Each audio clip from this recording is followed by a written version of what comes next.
Dearest mother, my head is being eaten by a horse. Oh no! So, episode 9, Reboot, or as Amazon Prime calls it, rebooting. I don't get it. Anyway, Mechazawa introduces everyone to his little brother, Mechazawa Beta. But when Gorilla accidentally crushes him, can Mechazawa cope with it? And what will happen when he comes to pick his brother up, but finds out that he's been crushed again? Yeah, this is another one where it's like the one gag stretches very thin, but they go into some absurd spots and locations for... Right. Well, first off, again, we're back at Maeda's house for another birthday. They had a through line 2 episodes in a row. Miracle on 51st Street. Man, I can't believe they're here to celebrate my birthday, but I wanted to tell them something. My birthday was last month. But I don't want them to not think. I don't want them to stop. And once again, the changing backgrounds continues to be one of the most consistent gags of this whole thing. When Kamiyama's talking, there's somehow like the background's like the cityscape, just like they're high up in a building. It's like, no, you're not. I mean, it's weird. Yeah, it's a weird episode. And then we get introduced to Mechazawa's little... well, first of all, they keep misidentifying Maeda as his mom multiple times throughout the episode. Oh, Lord. Happy birthday. Happy birthday. And there's that weird background of people with the same face. Yes. We've seen that character before. He pops up, and I think he's going to pop up in the very last episode. But anyway, and then there was, as I like to like with the note, the slap. Kamiyama slaps Hayashida. And then we are introduced to Mechazawa's little brother at the school. And they're like, Mechazawa's like, yeah, I've heard he can fight. Maybe y'all should fight him again. Nah, I'm just kidding. You shouldn't have to do it. Mechazawa, yeah. What? And then Gorilla crushes him. No! He's using his fullest combat capabilities. You think anyone can survive that? Here, give me him for a second. Wham! Oh, gosh. And then it's like, well, wait a minute. Isn't he smaller this time around after we fixed him? Yeah, well, I mean, like, new cell phones are getting smaller all the time. How come you keep comparing him to a cell phone? Pretty darn cool. Little guy by our side, we won't lose a fight. Also, for whatever reason, because of the musical stinger in that scene where they're about to have the cell phone again, one of the dumbest things where they're like, what would be really funny if we did... They have the mop and the mop bucket scurry away on legs to match the musical notes. Oh, God. Yeah, and that's it. They're playing the ending theme for the cell phone. Yep. Yeah. And let's see. Then they go back to Maeda's house. Well, first of all, when they're talking about like how to like deal with Mechazawa and that his little brother is getting repaired again, they do a little, I guess, like a GoldenEye reference when they do like the little down the barrel viewpoints. I guess. Yeah, it's like okay. When they're talking about how he can be a spy, they do like the little James Bond whole thing. And then they said like, well, his brother is not going to be done until like tomorrow. How are we going to distract him or something? And they take the tea canister and disguise it as a little bro. And Mechazawa comes over and he's just like, oh yeah, I'm just here to pick up my little brother. And then they're like, oh great, now we can have some tea. And they just open up the tea canister and they're just like, what are you doing? And apparently Mechazawa has an off button. Okay. And then they just shove him into the closet like they're hiding a body. And then they're all talking about like, well, what's his name? Hokuto's lackey is just like, but where Mechazawa's from? Who built them? I think they're a family ruin. And he gets cut off. Don't say anything derogatory about his family. I just want to know his name. And actually, this is the first episode that we had the reoccurring gag of Hokuto's lackey's gag. Oh, the fact that he doesn't have a name. Yeah, he has no name. He says Hokuto's lackey. So they'll keep doing that gag from time to time, where they're like, I just want to know his name. Oh yeah, and then they cut off. And then the little bro's cell phone. Freddy and the gorilla are just floating around this whole episode. Like literally like floating around. And then they're like, Maeda calls him and it's like, you gotta come here quick. It must be important if he's inviting us over to his house. It's like, yeah, he's not there anymore. And they're like, oh no, what are we gonna do? Here, let's go get a snack in the fridge. It turns out that the mom used Mechazawa as a fridge. Just a lot of jokes, like non-stop. No real focus for the episode. No overarching theme outside of Mechazawa's little brother and them coming this close to realizing that Mechazawa's a robot. Yes. But now for episode 10. Okay, so Jackson, Cromartie High versus Bass High. The Bass High students infiltrate Cromartie High School and search for information, while Hayashida complains about their school being too normal. Yeah, is it just me, or did they kidnap Maeda again? Oh, they did. They did. There was a previous episode where Maeda got captured and just left there because and then the second time they captured Makishita. And then now they're like, wait, there's a robot here. Like, yeah, he was there before. You kidnapped him.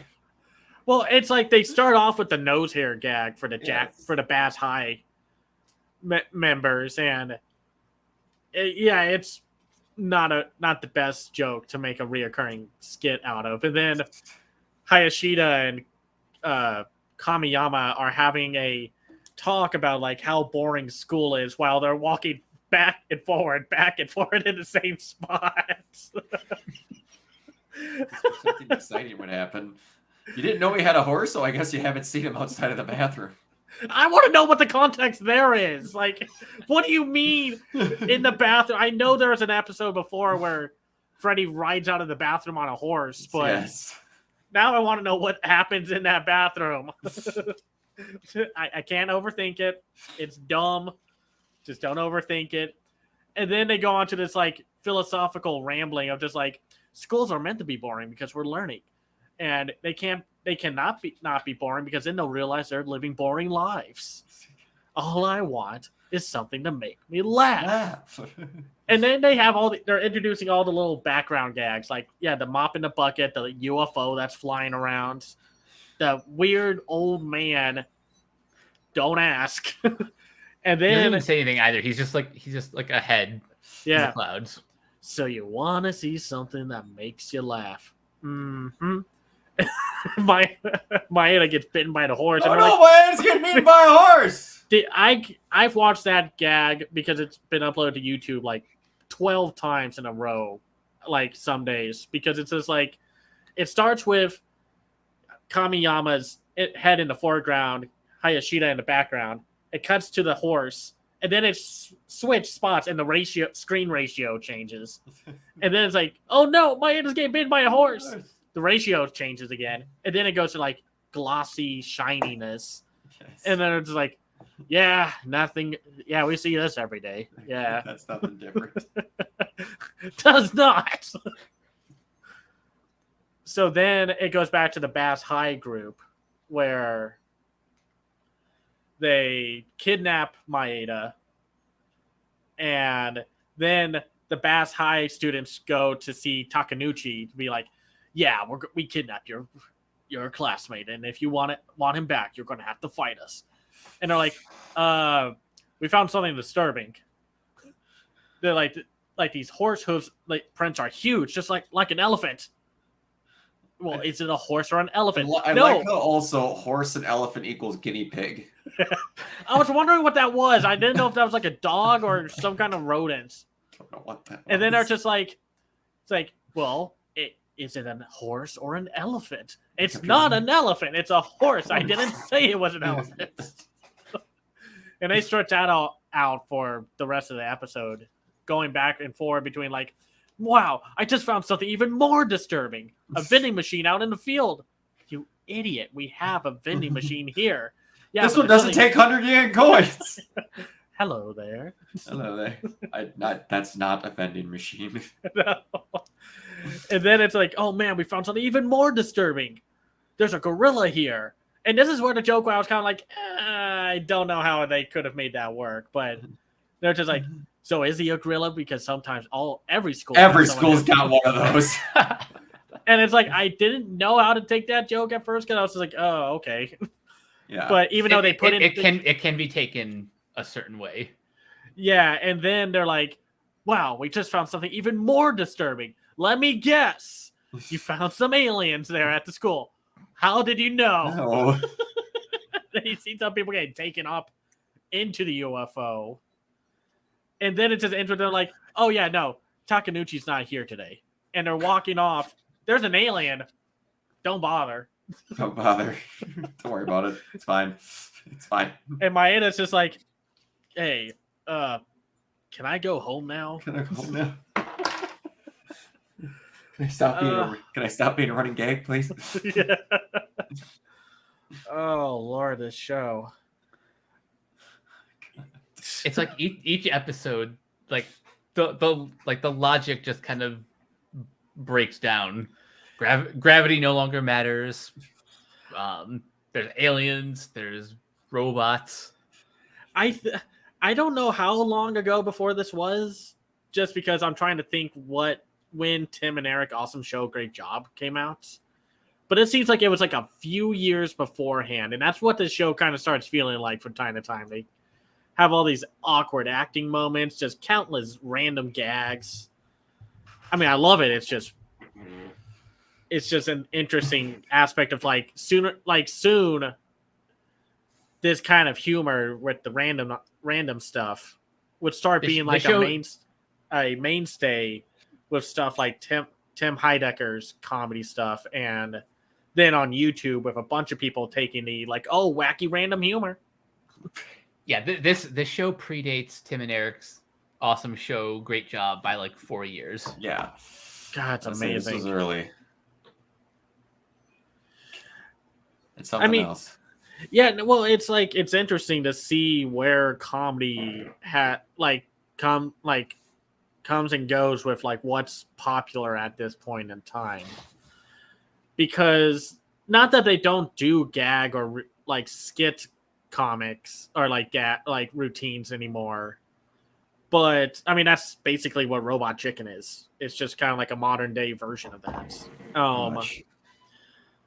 But then it started going to being goofy within a realistic setting, and I don't know. I like this kind of. I like looking up the trends of what kind of anime or comedies or whatever is popular at that point in time. Yeah. Yeah. No, it's just more goofy nonsense. Don't know how much more we can watch until it gets kind of tiring, but. Oh, I'm good with goofy nonsense. Yeah. No, it's just interesting because, I mean, I said this a while back saying, I don't know how much longer, I'm expecting to find some point where I'm like, okay, the random humor is becoming too predictable. But that hasn't happened yet. We'll have to see. We'll have to see. Yeah, it's... Yeah, as of now, I'm loving the nonsense. It's a good... It's a good break from the heavier stuff that we've kind of covered in the past, particularly the last show. Oh gosh, yeah, that's this is the furthest thing you can go from. Well, for me, Evangelion to to Cromartie High School. Oh, I don't know. Well, maybe. It makes about as much sense logically in jumps sometimes. Yeah, fair. That's absolutely fair. No, I can't wait to see more. They haven't introduced a few other characters yet, and I know there's a few other Takanuchi related gags that they're going to be doing, which I remember watching them, and they're just like funny as hell because he's my favorite character. So, One more thing I want to point out is how the next episode previews have kind of gotten lazier over over the past 2 episodes, and I just think that's kind of funny. Yes. yes. What'll happen next time? It's like Puton level. It's just like, hey, what's going to happen next time? You'll see. You'll see. I'm busy doing my tax returns. Alrighty. All right, let's get on out of here. Cameron, where can everybody find you? You can find me on Twitter at CamsIView. I have a website called camsiview.biz where I review animated films and shows from around the world called The Other Side of Animation. I am the co-host of the Renegade Pop Culture podcast. Well, yeah, of animation. And for renegadepopculture.com. And I have a Patreon at patreon.com at patreon.com/CamsIView. All right. There you go. Mike, where can everybody find you? You guys can find me on Twitter at CaptainK42. You can check out my quick thoughts on letterboxd.com/CoachK42. And you can follow Renegade Pop Culture on Facebook and Twitter at Ren Pop Culture. You can also find us on YouTube, on Podchaser, on the Banana Meter. Listen to all of our podcasts on Anchor, Spotify, Apple Podcasts, etc. And last but not least, everything can be found at renegadepopculture.com. Need an escape? So do we. Absolutely. You can find me everywhere at Organoid0. And until next time, we'll see you later.